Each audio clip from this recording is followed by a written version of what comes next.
এই দৃশ্য দেখলেই বোঝা যাবে আমেরিকার আসল নীতি আসলে কি।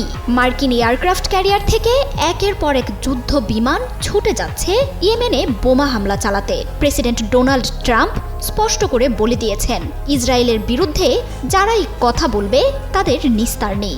বিশ্বজুড়ে যে কোনো সংঘাত বা দ্বন্দ্বে যুক্তরাষ্ট্র সব সময়ই যেন অবস্থান নেয় মানবতা বিরোধীদের পক্ষে, নিপীড়িতদের পক্ষে নয়, বরং গণতন্ত্র আর মানবতার বিরুদ্ধে কাজ করা শক্তিগুলোকেই বিশ্বজুড়ে সমর্থন দেয় মার্কিন প্রশাসন।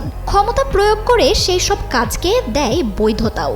যুক্তরাষ্ট্রের এই দ্বিচারিতা নীতি থেকে বাদ যায়নি ইরান, ইয়েমেন ও ফিলিস্তিনও।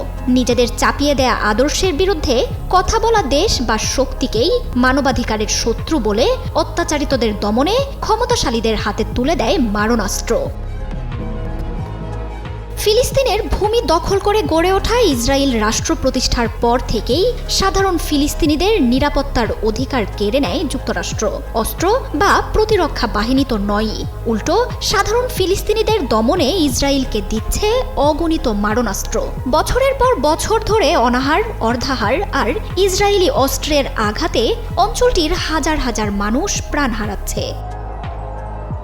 প্রায় 8 দশকের এই দুর্দশা নিমিষেই অবসান ঘটতে পারে ফিলিস্তিনকে রাষ্ট্রের মর্যাদা দেওয়ার মাধ্যমে। বিশ্বের বেশিরভাগ দেশ ফিলিস্তিনকে রাষ্ট্রের স্বীকৃতি দিলেও শুধুমাত্র যুক্তরাষ্ট্রের বিরোধিতায় সেখানকার বাসিন্দারা সব ধরনের মৌলিক অধিকার থেকে বঞ্চিত।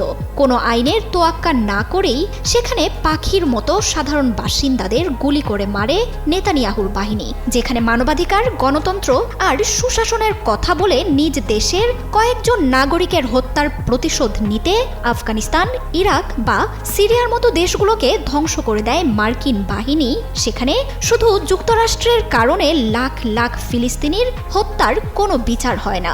উল্টো নেতানিয়াহুর বিচারের কথা বলা আন্তর্জাতিক অপরাধ আদালতের উপর আসে নিষেধাজ্ঞা।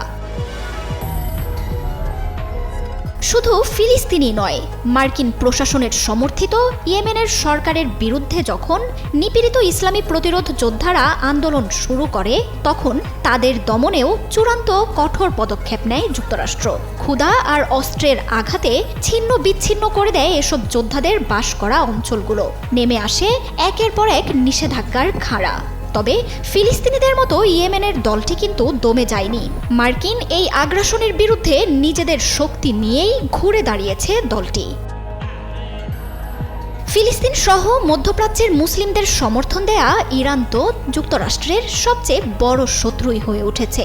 মুসলিম মানবাধিকারের পক্ষে লড়াই করা আয়াতুল্লাহ খামেনির দেশটিকেও নিষেধাজ্ঞায় করে তুলেছে জেরবার, দিচ্ছে একের পর এক হামলার হুঁশিয়ারিও।